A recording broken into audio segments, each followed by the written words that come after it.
बाजार से लेकर के द्वारा यमराज और चित्रगुप्त को लेकर आपके हिसाब किताब के साथ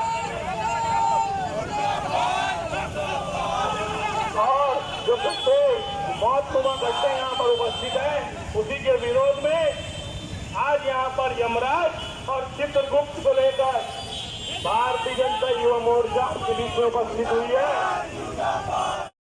दर्शक साथियों, जिस प्रकार से आप देख पा रहे हैं कि सदर बाजार में ये भारतीय जनता पार्टी के लोग एक बड़ा आंदोलन के रूप में पूरे रास्ते भर चलते हुए नजर आ रहे हैं और यहाँ पे भूपेश बघेल और महापौर के मुर्दाबाद के नारे लगा रहे हैं। आखिरकार कारण क्या है, हम वो तस्वीर आपको साझा करना चाहेंगे आपसे। तो ये है वो तस्वीर। वेशभूषा में आए हैं, क्या कारण है? यम है हम, और हमें आज भूपेश बघेल और एजाज ढेबर ने बुलाया है रायपुर की जनता की जान लेने के लिए। उसी कड़ी में आज इस गड्ढे में गिरे हुए एक रायपुर वासी की जान मैं और मेरा चित्रगुप्त दोनों यहाँ से लेकर के जाएंगे और आगे हम इसी रोड में सारा काम छोड़ करके पूरी दुनिया का काम छोड़ करके केवल सदर बाजार वाली रोड में घूमेंगे और जितने भी लोग गिरेंगे हम उनको लेकर के जाएंगे। और इसका दोषी जो है एजाज ढेबर और भूपेश बघेल है, उसने हमें निमंत्रण दिया है कि यहाँ आओ और जो गड्ढे हमने खोद के रखे हैं उसमें अपना जो टारगेट है उसको पूरा करो।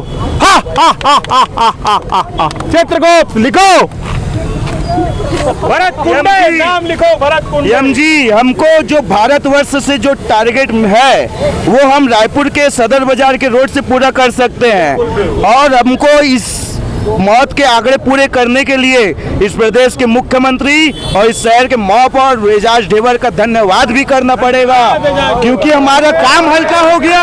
हमने तो यहाँ इतनी मौतें देख ली और इतनों को एंट्री कर लिया है कि हमको कहीं और जाने की जरूरत नहीं है। एम जी, हम सबको यहाँ से उठा के लेके जाएंगे और भारतवर्ष का टारगेट रायपुर से पूरा करेंगे। आप लोग भारतीय जनता पार्टी के बैनर तले जो ये आंदोलन गड्ढे को लेकर के सदर बाजार में जो गड्ढे बने हुए हैं, नगर निगम का कार्य प्रगति पर है, फिर आप लोग इस प्रकार का आंदोलन क्यों कर रहे हैं? देखिए, कार्य प्रगति पर होता है तो चीजें होती है, लेकिन कोई भी कार्य इतना प्रगति पे नहीं होता कि 5-5 महीने तक सड़क खुद ही रहे। और ठीक है, विकास कार्य होता है तो कुछ जगह गड्ढे होते हैं, लेकिन उसके बाद ठेकेदार और निगम प्रशासन की जवाबदारी है कि उन गड्ढों को टेम्पररी भरा जाए। लेकिन आपको मैं बता दूं, परसों की घटना, एक महिला यहाँ पे गिरी, वो कोमा में चले गई। 9 लोगों का हाथ पैर टूट चुका है, कई लोग की जान जाने का है। और ये खाली स्थिति सदर बाजार की नहीं, अपितु रायपुर शहर की है। मेरे बोलने विकास कार्य ऐसा क्या कर रहे हैं कि 5 महीने से आप पूरे शहर को खोद दिए। आम जनता की जान की जवाबदारी किसकी होगी? आप देखिए, पूरे शहर को खोद के रख दिए। हमारी उनसे मांग है, विकास कार्य हो रहा है वो जरूरी है, लेकिन ठेकेदार और निगम के अधिकारियों की जो जवाबदारी है गड्ढों को तुरंत भरना, रोड तुरंत बनाना, उसे तत्काल प्रभाव से करा जाए। महापौर ने कहा है 30 सितंबर तक के रायपुर शहर के पूरे गड्ढे को बराबर कर देंगे। और 30 सितंबर के पहले अगर 50 ये सामान्य सभा में बात की है। नहीं, अगर मेरी एक बात बताइए, गड्ढा करके खुला छोड़ देना ही ठीक है। गड्ढा अभी आप देखें, ठीक है, गड्ढा खुला छोड़ देना। हमारी मांग ये है 30 तारीख तक तो आप शहर को ठीक करेंगे, लेकिन टेम्पररी लोगों की जान बच सके उसका ध्यान दे। नहीं तो 30 तारीख तक तो 200 लोगों की मृत्यु हो जाएगी। उसका जवाबदार कौन होगा? निगम प्रशासन होगा, ढेबर होगा, भूपेश बघेल जी होंगे। हमारी प्रशासन से एक ही मांग है, गड्ढों को टेम्पररी भरा जाए, आवश्यकता पड़ी जाए तो फिर खोदा जाए, लेकिन रात को ये काम किया जाए, दिन में सब चीजें बंद की जाए।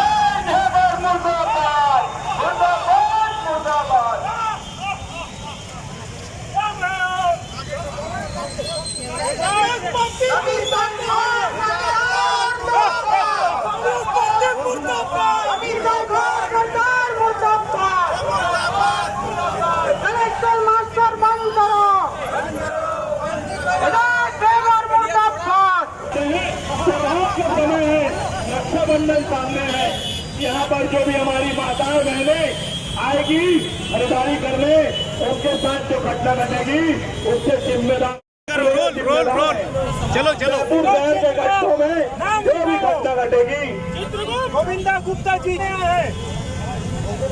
ये अपनी गाड़ी खड्डों में चला रहे थे, एजाज ढेबर और भूपेश बघेल ने जो गड्ढा खोदा हुआ है उसमें ये अपनी गाड़ी चला रहे थे। ये हमारे सबसे प्राइम कस्टमर बन गए। ये गड्ढे में गाड़ी चला रहे थे, जो गड्ढा एजाज ढेबर ने खोदा है, गड्ढे में गाड़ी चला रहे थे। एक साइड हो जाए, लेके चलो, लेके चलो, चलो, लेके चलो।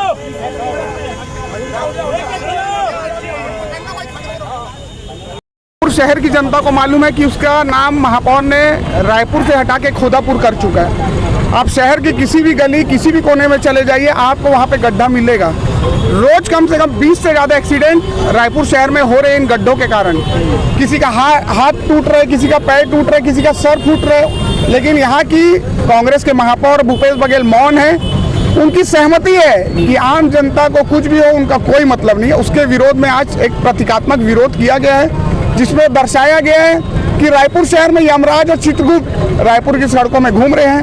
अपनी जान की चिंता आप स्वयं करिए, नहीं तो यमराज और चित्रगुप्त अपना बही खाता लेके तैयार हैं। ठीक है। और बनने की आवश्यकता इसलिए पड़ी कि हमारे पूरे रायपुर की सड़कों को एजाज ढेबर जी महापौर और छत्तीसगढ़ के मुख्यमंत्री और यहाँ के तीनों विधायक द्वारा पूरा खोद दिया गया है।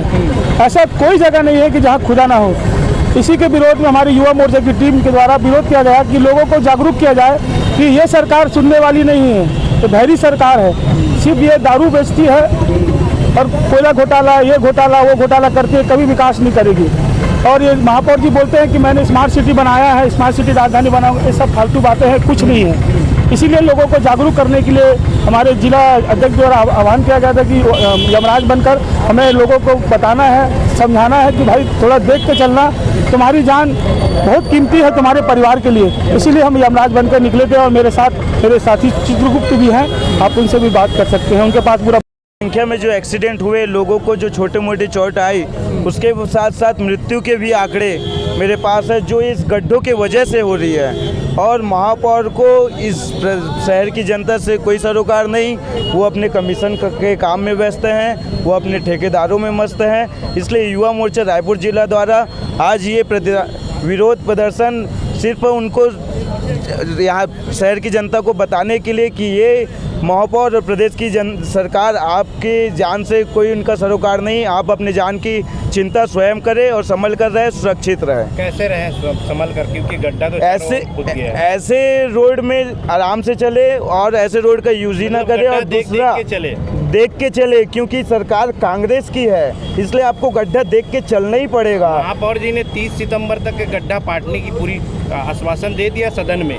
आश्वासन उसको इसलिए देना पड़ा है क्योंकि हमने 27 तारीख से इसी माह से जोन घेराव का कार्यक्रम रखा है। और हम जब छोटे छोटे काम और विरोध करते हैं तब वो जागते हैं, तब उनके कान में हमारा सवाल एकदम खड़ा है। हाँ। कि 30 तारीख तक का 30 सितंबर तक की जो उन्होंने अवधि दी है, तो क्या लगता है आप लोगों को क्या सितंबर तक ये कार्य पूरा होगा? वो तो साल भर में नहीं कर पाएंगे, 1 महीने की बात तो छोड़ दीजिए आप। वो जब से महापौर बने और ये प्रदेश की सरकार 4.5 साल से ज़्यादा अपने कार्यकाल पूरी कर चुकी है और घोटालों के सिवाय इन्होंने कुछ विकास कार्य नहीं किए। स्मार्ट सिटी के नाम पे भी यहाँ के महापौर पैसा खा जा रहे हैं और ऐसा कोई भ्रष्टाचार नहीं। बड़े भाई ईडी ने गिरफ्तार किया, जेल भी भेजा। तो आपके सबके सामने और प्रदेश के जनता के सामने है, ये काम नहीं, ये बस घोटाला करते हैं। बयानबाजी हो रही है सदन में, जिस प्रकार का हल्ला गुल्ला हुआ है, और 30 सितंबर तक के महापौर ने कहा है कि रायपुर को स्मार्ट सिटी में बदल देंगे, पूरे गड्ढे पाट देंगे। इसको लेकर के आपका विचार क्या है? देखिए, महापौर जी को आज 3.5 साल से 4 साल हो गए और 4 साल में मैंने रायपुर शहर की किसी सड़क पे ये नहीं देखा कि कहीं डामरीकरण हुआ हो या कहीं कंक्रीटीकरण हुआ हो। आज पूरे रायपुर शहर में जहाँ देखो वहाँ पे गड्ढा है। हम लोग तो कई बार मजाक में हमारे मित्र लोग हमको पूछते हैं कि यार तुम्हारे एजाज ढेबर से किसी ने पूछा कि खुदा कहाँ है, उनसे मेयर से किसी ने पूछा खुदा कहाँ है, तो उन्होंने बोला कि खुदा तो हर जगह है, रायपुर में जहाँ देखोगे वहीं खुदा है। तो ये स्थिति है। वो उनका जो एम है, सिर्फ एम का मतलब मनी से उनका मतलब है और बाकी जनता से कोई लेना देना नहीं है।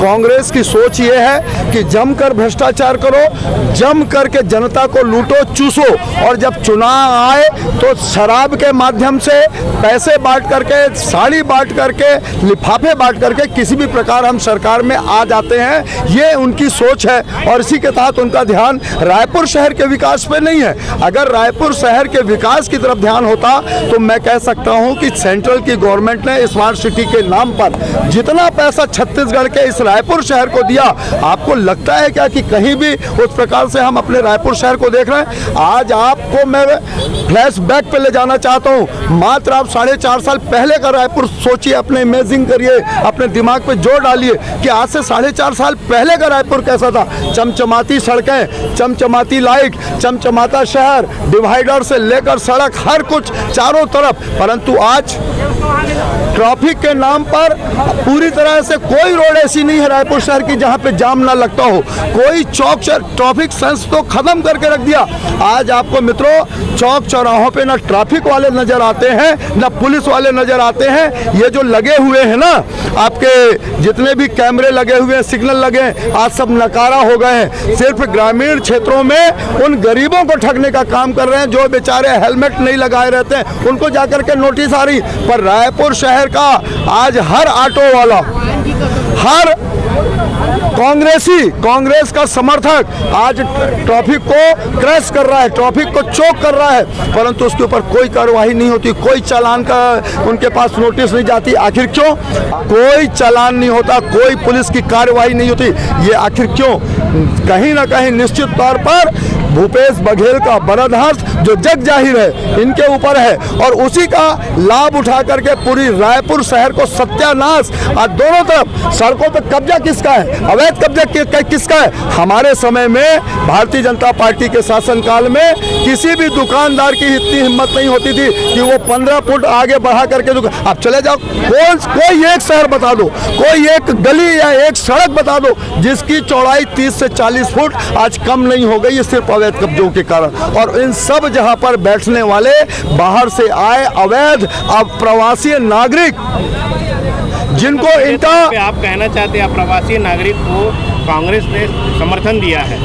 कांग्रेस ने उनको सहयोग किया है, उनके वोटर लिस्ट, उनके आधार कार्ड, उनके नाम जुड़वाने का काम, ये गलत ढंग से चुनाव जीतने का काम। पहली बार तो मैं कह सकता हूं, पिछली बार जब चुनाव हुए थे उस समय 15 साल की सरकार को लेकर के लोगों में था कि एक परिवर्तन चाहते थे। वो उस ढंग से उन्होंने अपने घोषणा पत्र आदि इत्यादि के माध्यम से जनता को तो छल लिया है, परंतु अब जो छत्तीसगढ़ के कोने कोने से, चाहे वो सुदूर बस्तर हो चाहे सुदूर सरगुजा हो, चारों तरफ से जो आवाज निकल के आ रही है कि ये दारी बदलबो, ये कांग्रेस सरकार ला बदलबो, ये दारी कांग्रेस सरकार ला बदलबो, ये जो आवाज उठ रही है, गूंज उठ रही है, उसके कारण कांग्रेस की जो चूल है ना, मुख्यमंत्री की जो चूल है ना, वो हिल गई, उनकी कुर्सी हिलने लगी है। और इसके कारण वो चुनाव जीतने के लिए इस प्रकार के अवैध वोटर्स का निर्माण कर रहे हैं। आज हमारे सांसद महोदय ने, सुनील सोनी ने भी चुनाव आयोग, छत्तीसगढ़ चुनाव आयोग के ऊपर सीधा आरोप लगाया है कि मतदान केंद्रों पर नाम जोड़ने का काम नहीं हो रहा है। मतदान केंद्रों पर बीएलओ नहीं बैठ रहे हैं, बीएलए नहीं बैठ रहे हैं, तो आखिर नाम जुड़ाएंगे। आज जब भारतीय जनता पार्टी सही लोगों के नाम जुड़वाने के लिए जब मतदान केंद्रों पर जा रही है तो वहां पे उनके कर्मचारी नहीं है, सीधा आरोप लगाया है। और जो इलेक्शन कमीशन सेंट्रल से आया है उसको हमने शिकायत भी इनकी दर्ज कराई है कि इस प्रकार से जो स्थानीय शासकीय कर्मचारी जो चुनाव आयोग में आज प्रतिनियुक्ति पर हैं वो सरकार से कहीं ना कहीं प्रभावित हैं और सरकार के इशारे पर वो लोग काम कर रहे हैं, जिसकी शिकायत भारतीय जनता पार्टी ने की है। तो मेरा सीधा आरोप है कि अब ये सरकार, जाने वाली सरकार, अपने आखिरी दिन गिन रही है। अपने को बचाने के लिए गलत तरीके से जो लोग बाहर से आए हुए हैं उनके नाम जुड़वा चुके हैं ये लोग। आपको मैं बताऊं, मात्र एक विधानसभा की बात करूंगा, दूसरी को आप छोड़ दो। रायपुर शहर के अंदर में 4 विधानसभा है, 4 विधानसभा में एक रायपुर ग्रामीण विधानसभा है। रायपुर ग्रामीण विधानसभा में मित्रों पिछले चुनाव के समय में जब 18 का चुनाव हुआ था तो लगभग 2,90,000 वोटर्स थे और आज की डेट में 18 से लेकर के आज तक लगभग 3,36,000 वोटर। बड़ा आरोप लगा रहे हो? बहुत बड़ा आरोप लगा रहा हूँ, बहुत बड़ा आरोप, जिम्मेदारी से लगा रहा हूँ ये आरोप। ये हवा में फेंका हुआ, उछाला हुआ आरोप नहीं है, ये वोटर लिस्ट, ये प्रूफ है, ये प्रूफ है। आप कहो तो मैं अभी आपको पीडीएफ निकाल के दे सकता हूँ, अभी तुरंत, कहीं दूर जाने की जरूरत नहीं है। इस पर जो आप जिस प्रकार का आरोप लगा रहे हैं, इतनी बड़ी संख्या में 2018 के बाद से 2023 तक कितनी बड़ी संख्या वोटर्स की बढ़ गई, तो आप शक जाहिर कर रहे हैं, तो इसके लिए जांच क्या आप मांग कर रहे हैं? बिल्कुल, हमने वही कहा है इलेक्शन कमीशन को। और आपको मैं बताऊं, यानी ये 46,000 के लगभग 40,000 के लगभग वोटर्स बढ़ गए। यार कहीं भी अगर वोटर्स की संख्या बढ़ती है ना भाइयों, तो वो उसका परसेंटेज 2 से 3% मैक्सिमम होता है, 3%। परंतु रायपुर ग्रामीण में आखिर यह क्या कारण है कि 10% से भी ऊपर, 10% के लगभग, कम से कम 10%, 12-13% वोटर्स बढ़ गए, अचानक बढ़ गए। चौंकाने वाला आंकड़ा, मैं पीडीएफ दे सकता हूँ आपको। तिवारी जी, एक सवाल और है कि जिस प्रकार से हम पूछते रहते हैं, लोगों के बीच में ये चर्चा भी होती रहती है, क्योंकि माननीय मुख्यमंत्री जी का पिछले दिनों जन्मदिन था 23 तारीख को। हमने काफ़ी लोगों से संवाद किया है और उसमें ये सामने आया कि जब हमने शराबबंदी के बारे में बात की है, यानी 36 वादों में से उन्होंने कह रहे हैं कि कांग्रेस ने 35 वादों को पूरा कर दिए, एक वादा बाकी है। तो शराबबंदी की जहां बात होती है, वो टाल मटोल वाले उनके कार्यकर्ता बात करते हैं। इस विषय पर आप क्या कहना चाहते हैं? देखिए, शराबबंदी क्यों करेंगे? शराबबंदी इसलिए नहीं करेंगे कि उनको ये समझ में आ गया है कि शराब के माध्यम से इस हिंदू छत्तीसगढ़ की जनता को ठगा जा सकता है। छत्तीसगढ़ में शराबबंदी ये नहीं करेंगे, ये मेरा चैलेंज है, किसी भी स्थिति में नहीं करेंगे। आपको मैं बताऊं, आज सामाजिक व्यवस्था तो बिगड़ रही है भाई, सामाजिक व्यवस्था बिगड़ रही, पर नहीं करेंगे क्योंकि आज 2000 का जो घोटाला, आप सीधे तौर पे कहना चाह रहे हैं कि सरकार शराब की बिक्री से ही चल रही है? निश्चय। अरे भाई, इनका घर परिवार और इनकी पूरी कांग्रेस पार्टी चल रही है, इनकी दिल्ली चल रही है, इनके जो युवराज हैं उनके दैनिक खर्चे यहीं से चल रहे हैं। सदर बाजार क्षेत्र में बड़े बड़े गड्ढे बने हुए हैं। वास्तव में इस गड्ढे से देख करके ये अनुमान लगाया जा सकता है कि किसी भी तरीके से जनता अगर थोड़ी सी भी चूक कर दे तो इस गड्ढे का शिकार हो सकता है, यथा स्थिति में उसकी मौत भी हो सकती है। तो चाहिए प्रशासन को, नगर प्रशासन को, कि इसको तत्काल क्रियान्वयन करे और गड्ढे को किसी भी तरीके से बैरिकेड से रोका जाए या किसी प्रकार के कोई ढक्कन से रोका जाए, जिससे कि बड़ी दुर्घटना से बचा जा सके।